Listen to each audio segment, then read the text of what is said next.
Halo dan selamat datang kembali di pembahasan mendalam kita. Oke, coba deh kita jujur sama diri sendiri. Kita semua kan suka mikir kalau kita ini orangnya objektif, rasional, apalagi kalau lagi ambil keputusan penting. Misalnya pas mau investasi, beli rumah, atau pilih pengobatan gitu. Rasanya bangga banget bisa nimbang-nimbang pro kontra, lihat data, terus sampai ke kesimpulan yang logis. Tapi, yakin kita serasional itu? Gimana kalau intuisi yang sering kita andalkan itu ternyata sering banget bikin kita salah jalan? Nah, ini dia. Karena seringkali yang terasa benar di pikiran kita itu sebenarnya cuma jalan pintas mental. Dalam psikologi, ini sering disebut bias kognitif. Sederhananya, ini tuh semacam mode otomatis di otak kita buat memproses informasi dengan cepat. Praktisi, tapi sayangnya seringkali bawa kita ke kesimpulan yang keliru. Terutama saat keputusannya besar, rumit, atau ya, emosional. Jadi kayak GPS yang niatnya nunjukin jalan tercepat, tapi malah bawa kita masuk ke jalan buntu, gitu ya? Persis. Dan yang lebih bahaya, kita sering banget nggak sadar kalau lagi pakai GPS rusak itu. Kita akan lihat nanti gimana kalau kita terlalu bergantung pada kebijaksanaan turun-temurun atau kayaknya sih begini, tanpa pernah benar-benar mengujinya.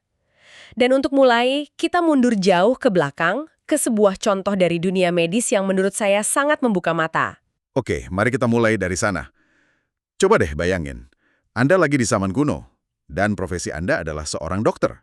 Suatu hari ada pasien datang sambil terpincang-pincang, ngeluh lututnya bengkak dan sakit luar biasa. Nah, sebagai dokter yang terpelajar pada masanya, Anda teringat ajaran dari guru Anda, yang juga dapat ajaran dari gurunya lagi, bahwa masalahnya adalah tekanan berlebih di dalam lutut. Jadi, ya tekanannya harus dikurangi. Sebuah asumsi yang kedengarannya sangat logis kan? Ada bengkak, berarti ada sesuatu yang berlebih di dalam. Wajar kalau solusinya adalah mengeluarkan kelebihan itu. Betul, logis banget. Jadi, apa yang Anda lakukan? Anda ambil seekor lintah yang, maaf ya, berlendir dan lagi lapar-laparnya. Terus Anda tempel di paha si pasien, persis di atas lututnya yang bengkak. Terdengar kayak kencan yang buruk ya. Mungkin sedikit lebih buruk dari kencan buruk. Lintah itu pun mulai bekerja, mengisap darah.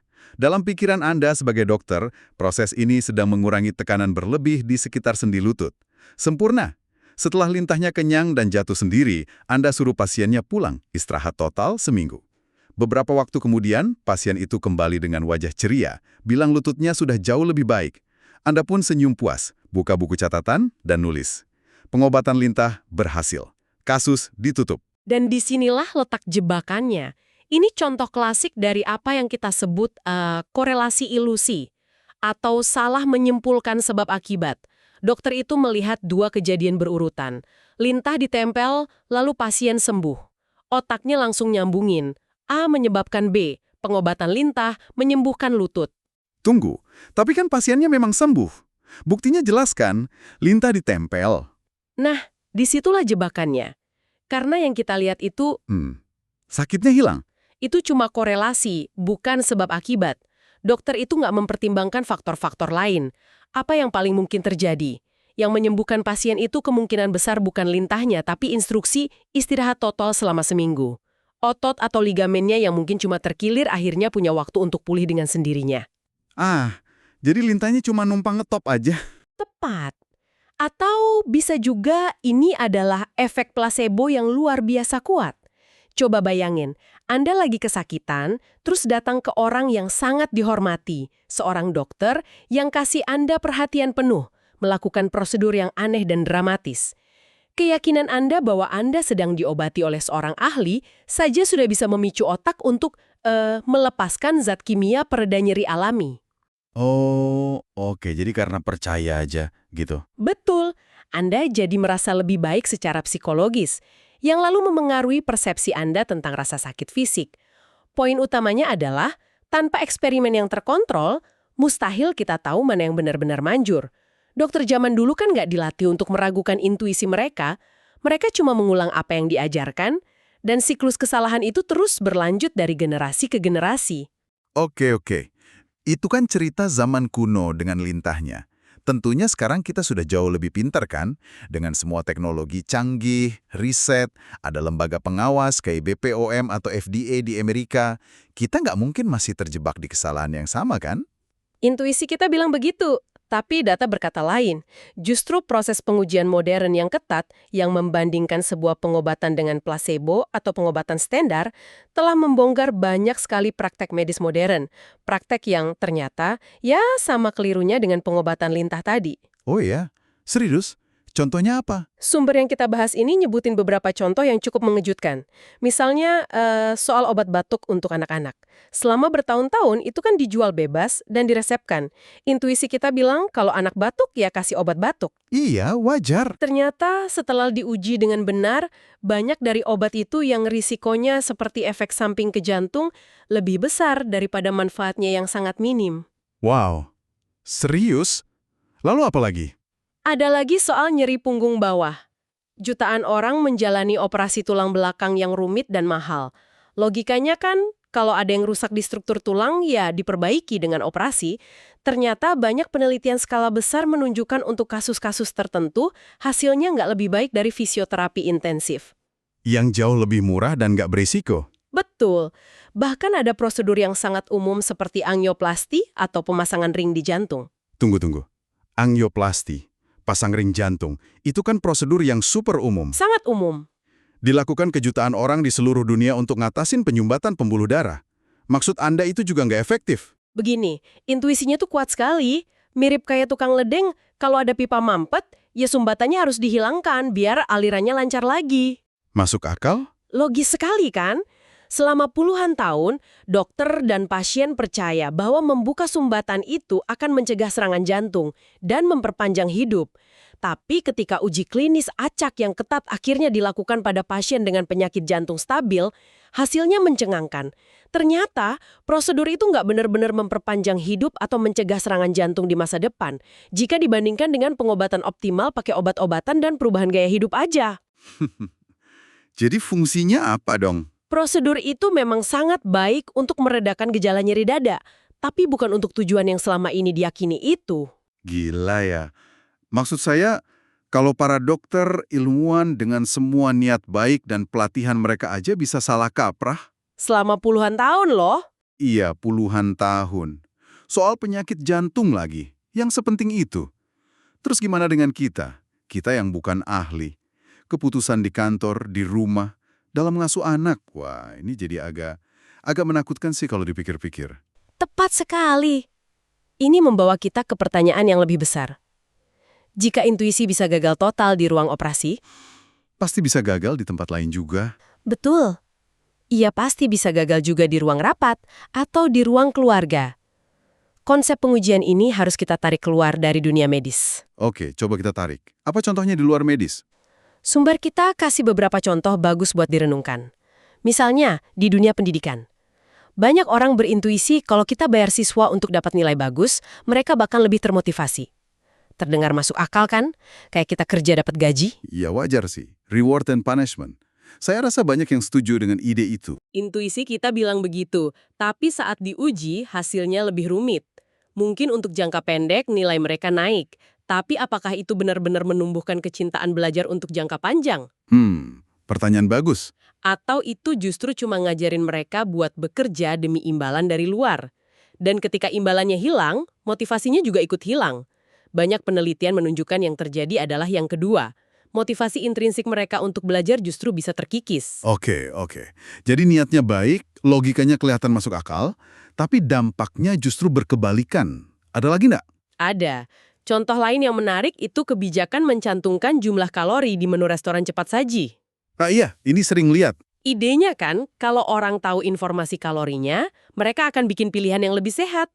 Intuisi kita semua pasti setuju. Pasti. Tapi data sejauh ini dari berbagai kota yang sudah menerapkannya menunjukkan apa? Dampaknya sangat-sangat kecil, bahkan nyaris nggak ada. Oh ya. Orang tetap memesan apa yang mereka inginkan. Niat baik dan logika sederhana ternyata nggak cukup buat mengubah perilaku kompleks manusia. Pelajaran utamanya di sini, sekali lagi, adalah intuisi kita tentang apa yang berhasil seringkali menipu. Kita perlu mengadopsi pola pikir seorang ilmuwan dalam kehidupan sehari-hari. Pola pikir yang selalu nanya, oke, idenya bagus, tapi gimana cara kita tahu ini beneran berhasil? Gimana cara kita mengujinya? Dan itu berlaku di semua level, dari kebijakan publik bernilai triliunan rupiah sampai keputusan personal yang kita buat setiap hari. Oke, saya mulai paham. Uji segalanya. Jangan percaya intuisi buta-buta. Tapi kalau gitu, apa kita harus jadi robot? Semua keputusan harus berdasarkan data dan eksperimen. Di mana dong letak kata hati, passion, atau perasaan? Masa mau pilih pasangan hidup juga harus pakai uji klinis acak? Kan nggak mungkin. Haha, tentu enggak. Ini pertanyaan yang sangat penting dan sumber kita juga membahasnya dengan sangat baik. Ada nuansa di sini. Penulisnya mengingatkan kita bahwa ada yang namanya sisi baik dari irasionalitas. Nggak semua yang nggak logis itu buruk atau harus dihilangkan. Nah, ini dia. Saya agak bingung tadi. Kita dari tadi bilang irasionalitas itu berbahaya, bikin kita percaya lintah.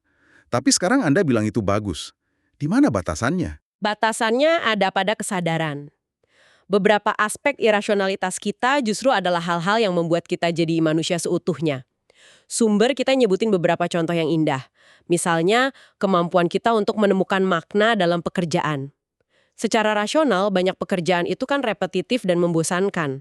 Tapi, kemampuan kita untuk menanamkan makna, untuk merasa jadi bagian dari sesuatu yang lebih besar, itu adalah bentuk irasionalitas yang positif. Seperti merasa bangga jadi bagian dari sebuah tim yang membangun sesuatu, walaupun tugas saya setiap hari cuma, katakanlah, mengencangkan baut yang sama. Dan ciptaan kita sendiri. Seorang penulis yang merasa novelnya itu anaknya atau seorang insinyur yang terobsesi dengan produknya. Perasaan itu mungkin nggak rasional, tapi itulah yang mendorong inovasi dan kreativitas sampai tuntas. Lalu ada kesediaan kita buat percaya sama orang lain yang jadi fondasi dari kerjasama dan masyarakat. Dan yang paling pentingnya, kemampuan kita untuk peduli pada sesama, bahkan pada orang yang nggak kita kenal. Itu semua bukan keputusan yang lahir dari kalkulasi untung rugi yang dingin. Saya jadi teringat sesuatu. Ini mungkin agak personal, tapi ini mengingatkan saya waktu pertama kali merintis proyek ini. Kalau dipikir-pikir secara rasional, risikonya besar. Belum tentu berhasil, jam kerjanya gila-gilaan. Mungkin kalau dihitung-hitung, lebih logis untuk tidak melakukannya. Tapi ada semacam keyakinan irasional bahwa ini adalah hal yang benar untuk dilakukan. Dan perasaan itu yang jadi bahan bakarnya. Persis seperti itu. Jadi, ini bukan tentang membuang semua emosi dan intuisi kita lalu jadi sosok yang dingin dan kalkulatif. Tantangannya adalah mengenali kapan irasionalitas kita sedang membantu kita membangun hubungan, menemukan makna, mendorong kreativitas, dan kapan ia sedang menghalangi kita. Kapan ia membuat kita percaya pada pengobatan lintah, padahal yang manjur adalah istirahat. Kunci utamanya adalah kesadaran diri dan kemauan untuk secara rendah hati menguji keyakinan terkuat kita, terutama ketika dampaknya besar. Sebuah rangkuman yang sangat kuat. Jadi, intinya, ini bukan soal jadi sinis dan gak percaya apa-apa, tapi lebih ke soal kerendahan hati intelektual. Kesadaran bahwa kita ini mungkin gak tahu sebanyak yang kita kira, dan ada baiknya kita menguji asumsi-asumsi besar kita daripada menelannya bulat-bulat. Benar sekali. Dan sebagai pemikiran penutup untuk Anda, pendengar kami, coba renungkan ini. Mengingat betapa seringnya intuisi kita, bahkan intuisi para ahli, bisa keliru, coba deh pikirkan satu saja keyakinan besar yang Anda pegang saat ini. Bisa soal pekerjaan, soal cara mendidik anak, soal kesehatan, atau soal produktivitas. Sebuah keyakinan yang sebenarnya belum pernah Anda uji secara objektif. Sesuatu yang Anda lakukan karena sepertinya benar atau semua orang juga melakukannya. Jujur, kalau dipikir-pikir, ada satu keyakinan yang saya pegang soal produktivitas kerja. Bahwa saya harus selalu membalas email secepat mungkin agar dianggap responsif. Sebenarnya saya nggak pernah menguji apakah itu benar-benar meningkatkan hasil kerja saya atau malah cuma bikin saya gampang terdistraksi. Wah, ini jadi bahan pikiran. Nah, itu contoh yang sempurna dan tantangan lanjutannya adalah ini. Apa satu eksperimen kecil yang bisa Anda lakukan minggu ini untuk mulai menguji validitas keyakinan tersebut? Untuk contoh Anda tadi, mungkin Anda bisa coba nggak buka email selama 2 jam di pagi hari dan lihat apakah pekerjaan penting Anda justru lebih cepat selesai. Apa yang sebenarnya menghalangi Anda untuk mencari tahu apakah asumsi yang mungkin sudah mendasari sebagian besar dari rutinitas hidup Anda itu benar-benar valid?